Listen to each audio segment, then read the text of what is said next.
Hello guys and welcome back to the channel. This is episode 8 of the Opel Manta 400 replica rebuild. Now I've lost a couple of days worth of footage over the last few days.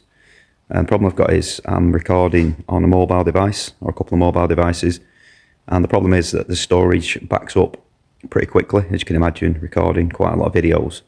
So I've got to delete footage once I've put it in the editing app and upload it to YouTube. Now fortunately I must have clicked a couple of videos that I'd not uploaded yet.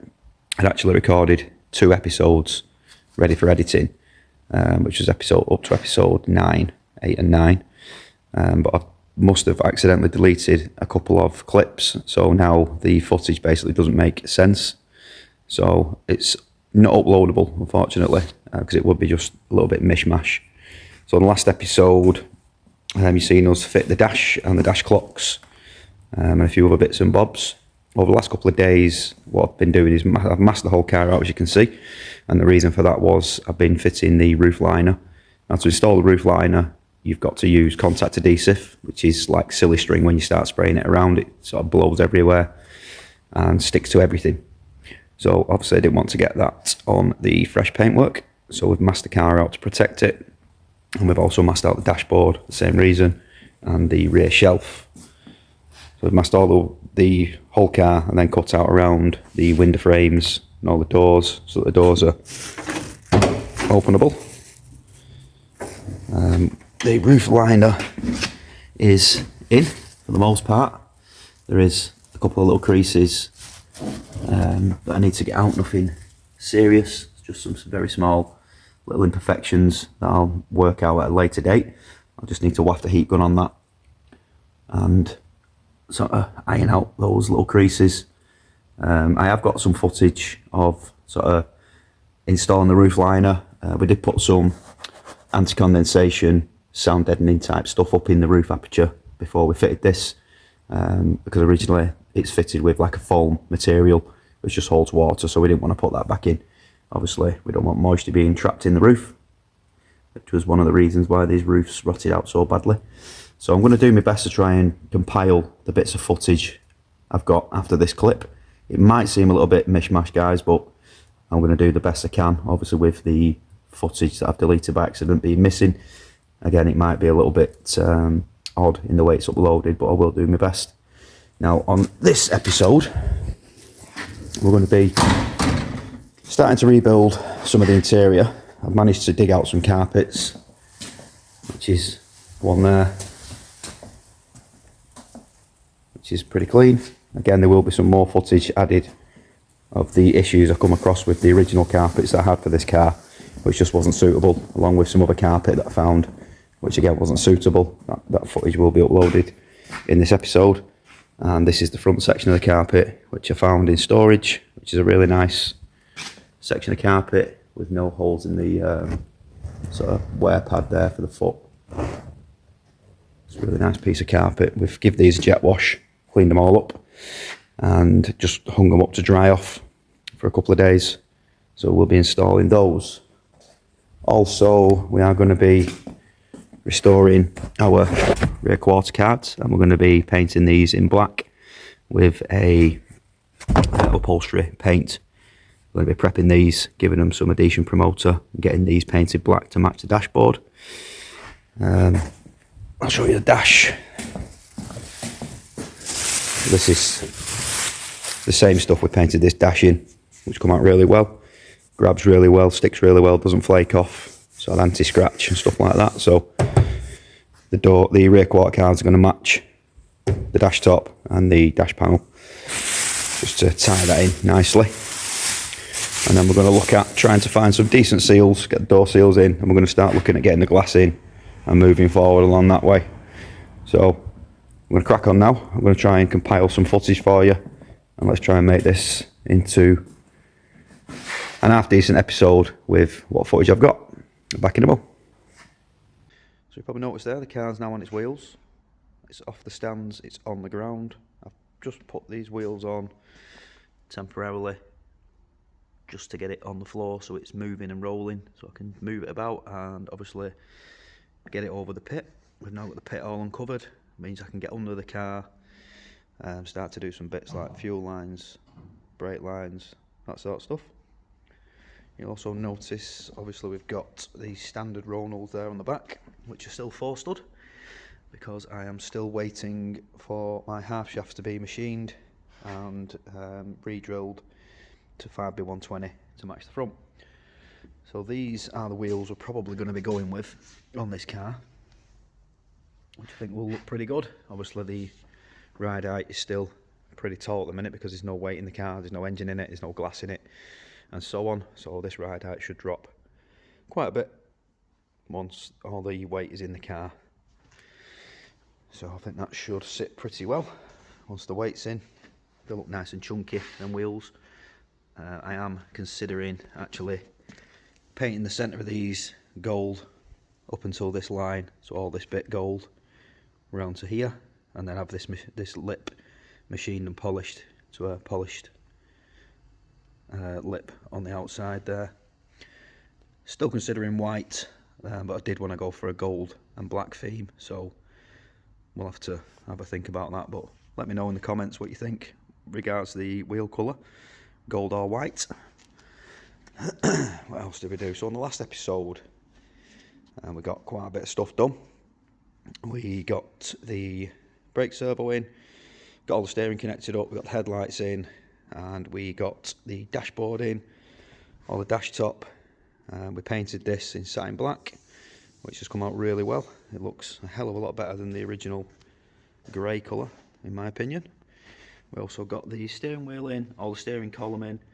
We got all the dash binnacle cleaned up and installed, and we got all the lower section of the dash, which we previously hydro dipped, fitted as well.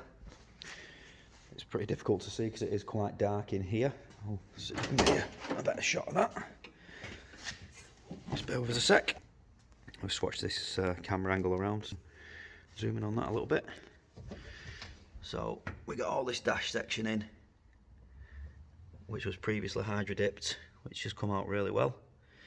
It's actually really shiny, that, but it's difficult to see in here because there's no light on it. Obviously my lights are sort of down the sides and on the ceiling, and it's still quite dark in the car. We've got all the steering wheel fitted, fastened up, connected, so we actually have steering on the car, which made it a lot easier to move. On this episode, the plan is to get this roof lining in, which has now arrived. But I have noticed something with the roof liner that's arrived, which is a bit of a bummer, which I'll show you now. Oh, we also got the Mancona back inside in the dry, because it's been set outside for probably a month or so now. So I've left it all open to sort of air it all out. This is going to be coming to the channel soon. We're going to be doing some work on this. This has got a nice big meaty V8 in there with quad Delortros on it. There is a little video on the channel of this car if you want to find out a bit more about this one and what the plan is for it. If you just look down through the homepage on the channel, there is a video just dedicated to this car. So here's the roof lining, which we received. Now it is of really good quality, to be fair. It's nice and thick. It is sort of fabricked inside. It's got the stippled effect with all the holes in it, perforated as per the factory. I am going for a black roof liner in that car. Obviously it's a black car. Originally it would have been grey. Now it's pretty good that they've cut the sunroof out of this and put a bit of stitching in there, because previous roof lines I've had don't have any form of sort of stitching or double edge around the sunroof area, and it tends to tear and rip a little bit, and the stitching starts to come undone when you're trying to sort of stretch this around the hole and tuck it into the sunroof seal. So this has actually got a doubled up edge with a back stitch on there, so that should be a bit stronger. Now the only problem I've noticed with this is that it hasn't actually come with any A-post covers to cover the inside of the A-pillar there. As you'll see, they have a bit of fabric on. Previous roof liners I've had have come with an extra piece to cover that. So obviously that's now going to render me a problem. I'm going to have to try and find some additional material in black. I'm hoping it's not going to be enough. I was hoping I could, obviously this is too wide, I was hoping I could remove a piece off here, but looking at that, that's going to be too short to cover the A-pillar. So potentially I might be able to get a little piece off there. We'll have to see. But if there's not enough offcuts from this, that's going to cause us a problem, because I'm now going to have to find some of this material to cover the inside of the A-pillars underneath there. So that's another bridge we're going to have to cross when we come to it. I might just have to get some generic black vinyl sort of material to cover that. So that's a shame, but other than that, I mean, the roof lining is of really good quality. So yeah, that's the plan for today. So we're going to start off with, we're actually going to mask the whole car out with some poly mask, which we've got over here. Because to get this to stick, we've actually got to use this sort of stuff, which is a spray adhesive, to bond and glue the roof liner around all the edges. So all around these lips, the roof liner comes around and tucks over there. And then we're going to pinch this with some pegs, which we've got here, just to hold it in place while the glue goes off. So you can imagine, while you're spraying glue into all these edges, it does tend to go all over the car and all over the doors. So in fact, we're going to start with clearing all this stuff out of the car, because there's still some bits in there from the previous work. So we're going to get all this sort of stuff out. I am going to leave the heater in there and get it all warmed up, because we also will be using a heat gun. So the more heat you can have in there, really the better. It just makes the material more malleable and easier to use and easier to stretch out, because you don't want any creases in that. And the only way to do that is to heat the material up, so you get a better stretch on it, get it nice and tight. So we're going to clear the car out, we're going to get the poly mask over here, cover the whole car, and then we're going to start to cut out sort of around the window frames and stuff, masking tape it up, obviously cut down the doors so that we can open the doors up, and then the car's protected and we don't have to worry about any overspray getting on the nice shiny paintwork from that stuff. So I'm going to position the camera best I can, and we'll get some videoing done, we'll get this car masked up and we'll crack on. Right guys, so we've got the car masked up, as you can see there. All the sides are opened up, masked up just to where we need it. As I said earlier, just around this lip is where we're going to be gluing to. We have done the rear windscreen, we've obviously cut that out because we're going to be gluing down this edge all the way across that top edge. We've left the parcel shelf covered just to try and prevent the glue going on there. We have left a section of it uncovered because the liner does come down here and then sort of just pushes into the corner here, and there's a little vent here that needs opening up as well and cutting round, so just left a little bit of give there for that. We've also done the same on the front. We've cut all the windscreen out, and you'll notice there we've used the excess from the windscreen, what we've cut out, to put over the dashboard, over the dash top, just to prevent any glue going on this nice dash top that we just painted, because that would be quite annoying.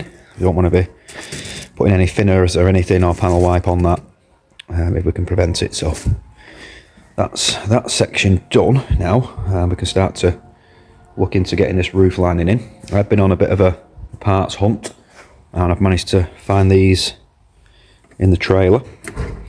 These are actually exactly what I need. These are the original roof bars, but I'm not sure whether these are out of a hatch or a coupe, or whether they're out of a non-sunroof or a sunroof car, and they are different lengths and different shapes depending on whether they are out of a hatch or a coupe, etc. So I've brought these out just in case, where I can fabricate some to suit. These are a little bit fatter, but I have used these before, these metal rods, and they do work, and they are sprung as well, so they will push up and keep that roof liner tight. So we're going to experiment with these in a minute and see if these are correct.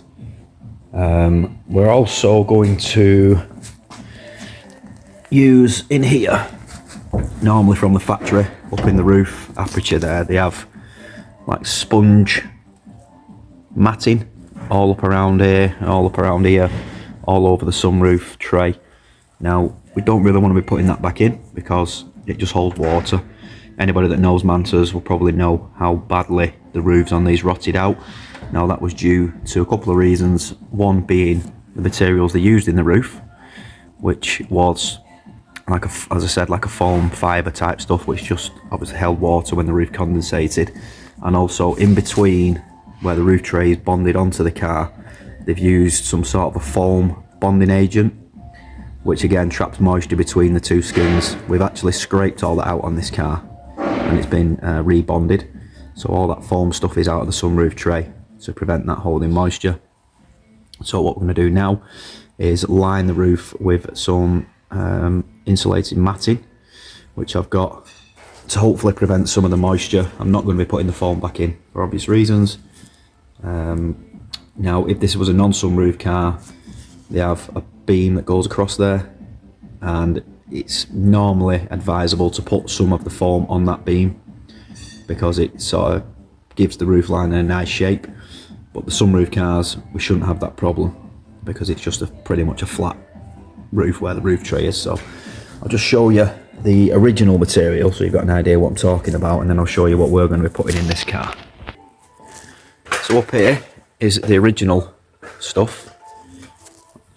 You can see there, it's just like a foam fibre type stuff, almost like similar to loft insulation, old type loft insulation. So obviously you can imagine how much water that's going to hold when the roof starts to condensate. So as I said, that ain't going to be going back in. I'll just climb down here and I'll show you what we're going to be using. So what we're going to be using is this stuff, which is similar to the stuff they use in the camper van conversions. You'll have seen people, when they're doing the camper conversions, they line all the side walls and everything in this sort of stuff to prevent the steelwork condensating. Whether it's going to prevent 100% of it, I'm not sure, but it's certainly going to be better than nothing. So we're going to be putting this in. This is called Dodo Mat, and it is a British made material. So I'm going to start to stick this in the roof now. We'll line it up, so I cut it to size, and then we'll start sticking that in, and then we can move on into hanging the roof liner up and starting to glue it. So we've got the liner in there. That was putting in the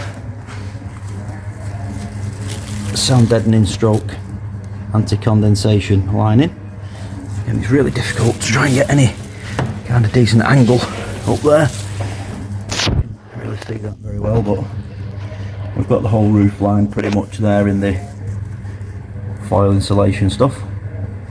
Now a couple of things to note here. Let me just get up into the car a minute. So first of all, when you're doing this, there's a couple of things you want to check before you start going ahead and putting your roof liner in. So where we've lined this here, you want to make sure that you're leaving holes for your tabs. You notice I've already left a gap for the tabs here, for all these hooks. And again on the front we've got some hooks here, here, here and here. So make sure you don't cover them up, because obviously once you get your roof liner hung, you don't want to be messing about with all that kind of stuff.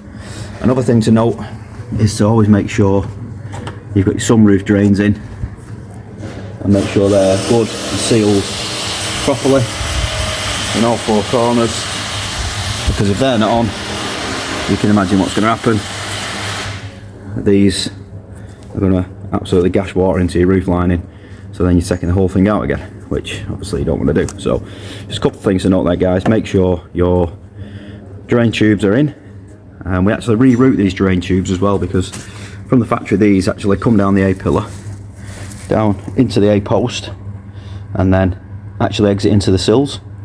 So what we do is we actually drill a small hole in the bottom of the sill, and we extend that pipe so it actually exits onto the floor and doesn't fill your sills with water, which is one of the reasons sunroof cars rotted worse than a non-sunroof car. And we normally reroute the rear ones again down the pillar, through the rear quarter, and then drill a hole in the lower rear quarter panel, and again just poke your pipe through the floor so it exits out of the car, so it's not filling your sills and your rear quarters with water, which is just a stupid design by Opel, but there we go. So a little tip there, guys, as I was saying, make sure these are right, make sure you change your exit points on them so they're not filling your sills and your rear quarters with water, and make sure all your tabs are accessible for your rods to go in, and also make sure in there you have these little bushes or plastic bushes there that your roof liner is going to sit in. If you can see them. Anyway, there's two little plastic bushes, one there, one there. Make sure those are in the car, because otherwise your roof liner isn't going to sit very well at all. Right, so next what we're going to do is we're going to get our metal hanging rods. We're going to feed these into the roof liner, and then we're going to hang the roof liner up in the car. There's also another one there. That's the centre one, that's the main one. Now, that's actually got a few bends in it, so I'm going to straighten this out first. What I tend to do is put this in first, hang it up from the middle, get the back section in, and then work forward once the back section's in, and start to try and get it in the sunroof. Now, these are an absolute nightmare to fit correctly in a sunroof car, so this is going to take some time. I don't know if I'm going to be able to video this whole stage, but I'll video as much as I can for you. Also, you've got to bear in mind it's going to be quite difficult for me to place a camera anywhere in there where you're actually going to be able to see what I'm doing, but I'll do my best, guys, so you can try and get a little look as to the way I put these in the car. It might not be the way everybody does it, but it's just the way I prefer to do it. So as I was saying, this section is a nightmare to get it in the car without getting creases in these corners or without ripping any of this stitching. So when we get to the sunroof section, that's where it starts to take a lot of time. That section, dead easy. That section, dead easy. That section, nightmare. So start getting these rods in. I'm going to straighten this rod out and then we'll press on. Right, guys, so sorry about this, but there was absolutely no way I could video installing that roof liner from start to finish. It's just too difficult to try and place the camera. I did try, but I kept knocking it over. It was in my way. I was going to end up breaking something. So we have got the roof liner in for the most part. There's still some final trimming to do. I've got some temporary seal on there just to hold it in till the glue goes off. Same again around here. We've put some seals in just to tie it all in, hold it all. I've got some pegs and stuff in place here just to let this glue go off, and then we can do the final trimming. I'll open this door and I'll show you where we got to. I'll show you what you can see, because the lighting again is pretty bad. So we've got the liner in. There's still a couple, you can see there's a couple of small little creases around here, but again, once all these seals are in and the back seals are in, we've got grab handles to go in there, and we've got some visors to go in there yet as well. So once all that is in, it should tighten up pretty well. So again, apologies guys, I could not video that. As you can imagine, I've been in and out of this car so many times, up and down, closing doors, opening doors, climbing through the sunroof, climbing through the windows. It's just been a bit of a nightmare. I absolutely hate doing this job on a sunroof car. It's not too bad on a non-sunroof Manta. It's pretty simple. You just put your rods in and glue it around the seams. But obviously with the sunroof car, you've got to trim all this out to size, and then you've got to get this in without creasing the corners. So it is an absolute nightmare. You've got to warm it up, pull it, stretch it, and glue it, and you need about 12 arms. So it is a difficult job, especially whilst you're doing this on your own. So I hope I've explained enough for you guys who are going to attempt this yourselves. You know, the do's and don'ts and the way to do it. So that's that. So next we can actually start to install the carpets. We can get the glass in now, we can get the rear quarter cards in and all that sort of stuff. I do need to send the interior off to be reupholstered with the blitz material I've shown in a previous episode. So that's going to be one of the next steps now. I need to find a local upholsterer who's got some good reviews. I've never sent an interior off to be retrimmed before. I normally just put standard interior back in these. So I'm going to find a trimmer, get the blitz material on the seats. Probably going to put some blitz material into the door cards as well, just to tie it all in nicely. For the meantime, we can start to put the carpets in. As I say, the glass, and get the sunroof panel in. Still need to find a sunroof seal. So yeah, that's probably going to be the next stage. We'll start to put some bits of interior in. on the last episode, you've seen us get the car all masked up to protect the paint from the contact adhesive that was using to install the roof liner. This is just to stop all that glue getting on the paintwork. Obviously the car's in fresh paint, so we didn't want that getting on there. And also the dash and the rear shelf, we covered all that. We got the roof liner pretty much in. We're just waiting on the section of material coming for the roof panel and also the sections of material for the A-pillars. This liner came off Lee Osborne.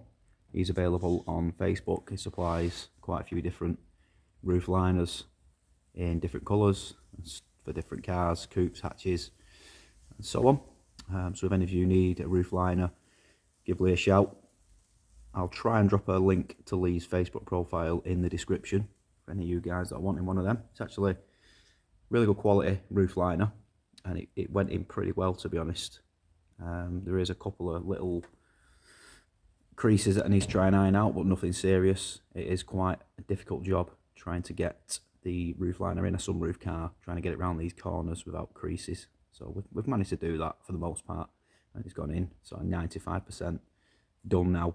Just need to get these last little bits of creases out, so we can do that later on into the build. But the main thing is that's now in, which allows us to start to think about getting the rear quarter cards in, and the windows, rear quarter windows, door glass, the front and rear screen can potentially go in now as well.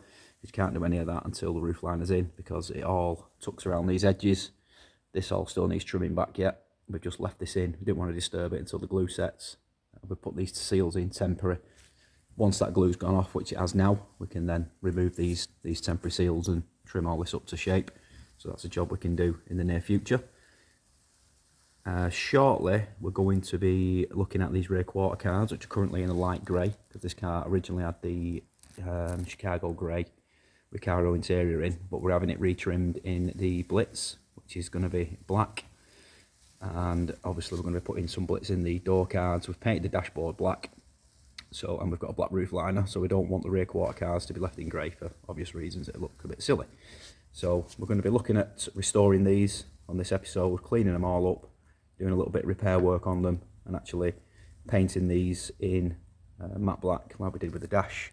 Same stuff. It's a product that I get from a local valeting supply company, and it's what the valeters use for sort of dyeing and painting carpets and floor mats and stuff like that. So we're hoping it should stick to these quarter cards. It's stuck on the dash really well, so I can't see any issues why it wouldn't stick to the quarter cards.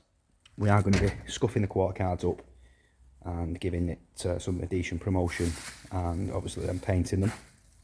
This is the material that the roof liner came in, which is perforated in black. It's got sort of a nice fabric finish on the back, which is really good for the glue to stick to. Gives it a really good bond. So that's that. I'll just show you quarter cards which we've got laid up on a bench over here.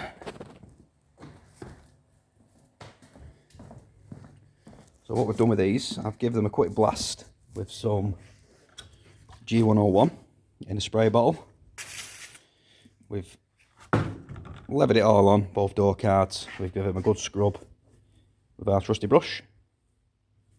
And we've dried them off. I've just used a bit of tar and glue remover just to remove some bits of glue that was in the corners and stuff from last time these was fitted.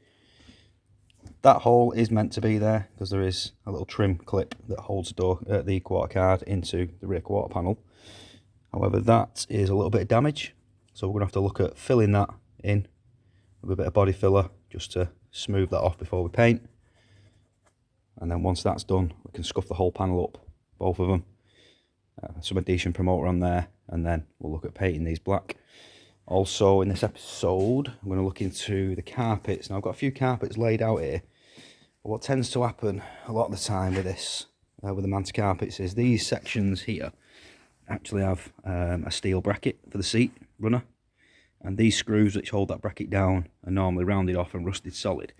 So what a lot of people do is they do that, and they cut a nice big hole in the carpet, which then basically renders the carpet useless, because there's nothing to hold that carpet down, and obviously that hole is now larger than the bracket what goes over it. So that carpet's for the bin.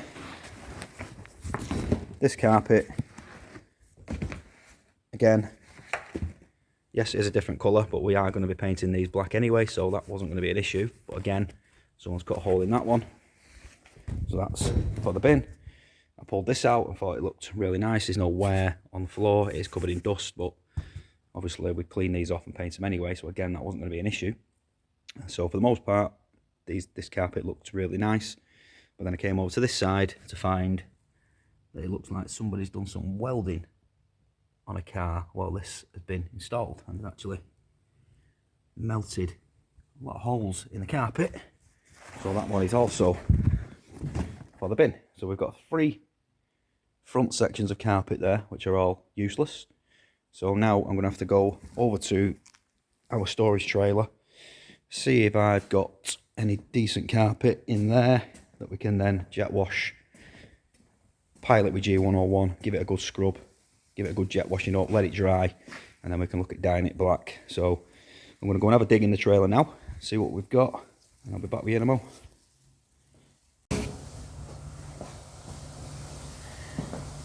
So what I've got here is a piece of red Scotch-Brite. I'm going to use this to scuff both of these panels up. Piece of cardboard, which we're going to be using to mix some of our filler up. We only need a tiny little block just to fill this little hole. Obviously we want something for this to kind of bond to. I've never actually used body filler on such a material like a quarter card, but we're going to give it a go anyway. Hopefully it should stick in there, and then we'll be able to sand that smooth and get rid of that hole. So we're going to give that a go. We'll start to rub these down now, mix some filler up, get it in that hole, and then we can start to get some paint on.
Right guys, so we've got one of our quarter panels finished. Just plonked it in the car. That's all now painted. It looks a hell of a lot better than it would in grey, obviously, because the rest of the car is going in black. That is also the same colour as our dash top under there. So that now matches that. This will dull off a little bit overnight. Still got a little bit of a shine to it. It's not 100% dry yet. It's touch dry, but it will matte off slightly just to take that glare off it. But yeah, pretty happy with that. I think that looks a hell of a lot better than it did. It's come out not too bad. So now we just got to do the same on the other side. Obviously, the other side we've had to put a little bit of filler in there. So we're going to sand that down, and then we're going to do the same process, station promoter, get this other side painted in the matte black. We've managed to dig out some carpets, which are pretty good. I've just given them a jet wash, so they are wet. As you can see, they're dripping there. So I've just hung these up to dry off for a couple of days before I put these in the car. But they are unburnt, uncut. There's not a lot of wear on that at all. That's probably as good a carpet as you're going to find. That's actually the rear section. Obviously, bearing in mind these cars are 80s cars, so they have had a lot of wear and tear over the years, but these carpets that I've dug out are actually really, really nice. I'll just pop round the other side here and show you the driver's side of the carpet. Again, this has been jet washed. There's absolutely no wear on the foot section there, the wear pad. No cuts, no burns, no unwanted holes. So that's actually a really nice pair of carpets, what I found there. And we're also going to do the same again with these. We're going to dye these black, just so it all matches. I don't want loads of different contrasts of colour in the car. This is like a dark grey, so we're going to do that in the matte black, make it all look nice and matching. So I'm going to let them dry off for a couple of days. This is probably going to be it for tonight. It's cracking on now for 11 o'clock at night. So I'm going to end tonight's session here, and I'm going to have a think about what we're going to do next on this car on the next time I'm here, which will probably be, today's Thursday, probably going to be Saturday morning now before I get here. Quite busy at work tomorrow, so I don't think I'll get here tomorrow evening. So yeah, we'll leave this one here, and then I'll continue this episode on Saturday, and I'll have a think for the next couple of days of the next stages we're going to do on the car. Be back shortly. Right guys, so one thing I forgot to mention was that the carpets in Mantas are originally grey.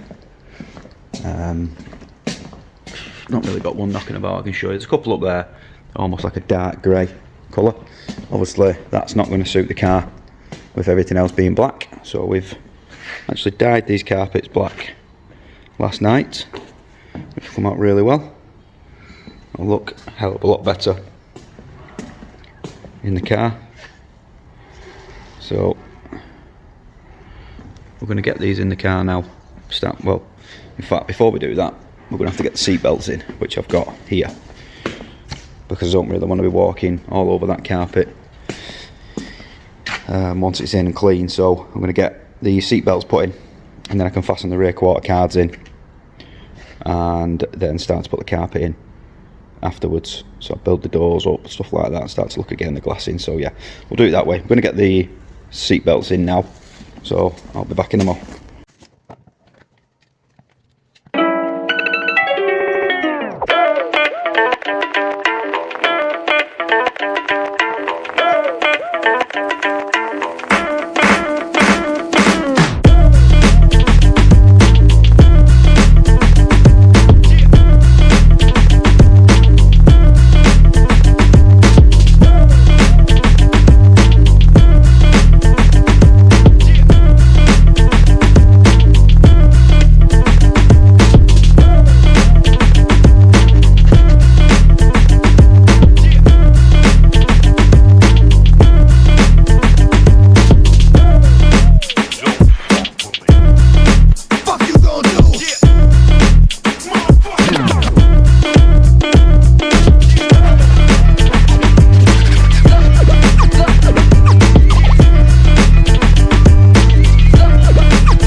Okay, so we've got our rear belts in and the rear quarter cards in, which we've previously painted. These are always a bit of a faff to get in the right positions, because you end up with seat belt being creased or the wrong way around. I've seen a lot of people fit these backwards. You'd actually think that that went on the inside, but it doesn't, actually goes on the outside. So the belt is all nice and straight. Same on this side. All tensions back up as it should. So obviously we've still got to get the bottom section fastened to the runner, which is a little chrome runner that fits in here, but we can't put that in until the carpets are in. So same again on this side, we've got the rear quarter cards in. I've actually glued this side and put the seal in. I still need to glue this side over yet and get that under the seal. So I'm going to do that shortly. But for the time being, what we're going to do first is we've got this wire down here, which actually needs to go up the A-post, across the roof, and out of this hole here, what we've cut in the roof line.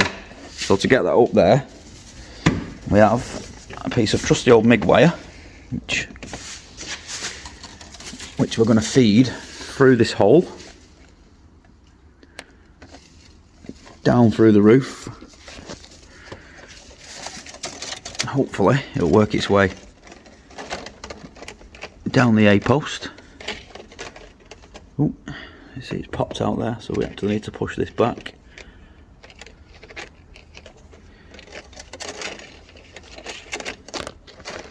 Get it down the A-post, hopefully.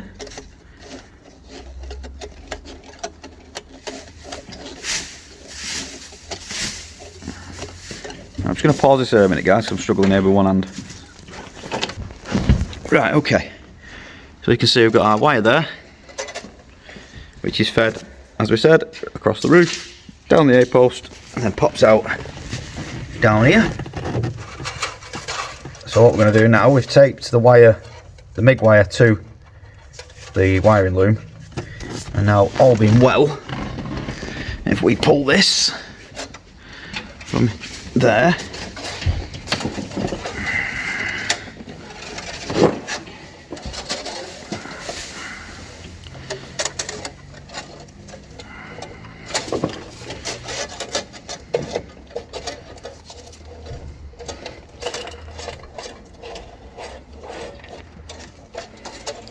it should drag the loom up across and just to where we need it.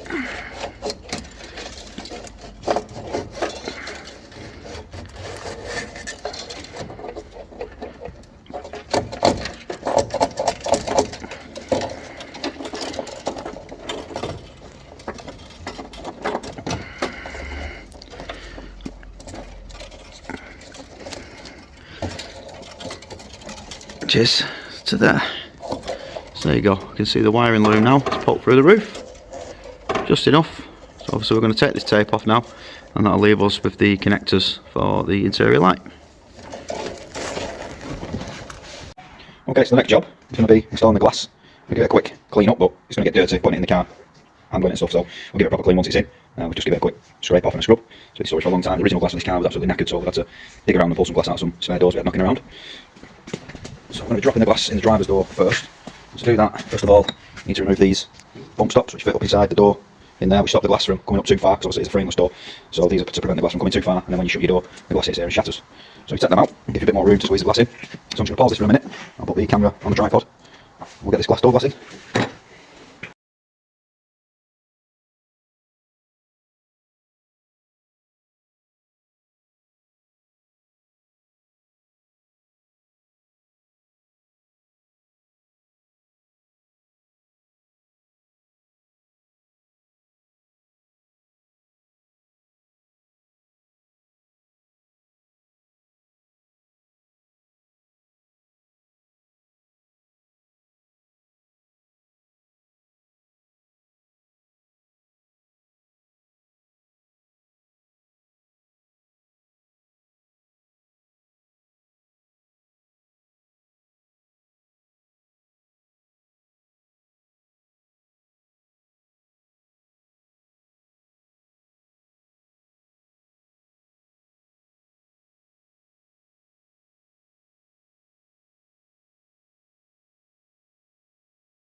Okay, so as you see now, we drop the glass in. Now what you have to do here, I'll just pan this camera out a bit so you can see a bit more. So what you have to do is you drop the glass in on this angle, and then it sits on the bottom runner. So it slides in on this angle, and then you have to tilt the glass back up so it slides into this front runner, and then drop the back down into this rear runner, which is here. And then once you've got that in place, you will see there's a bolt there, so you need to get that bolt in.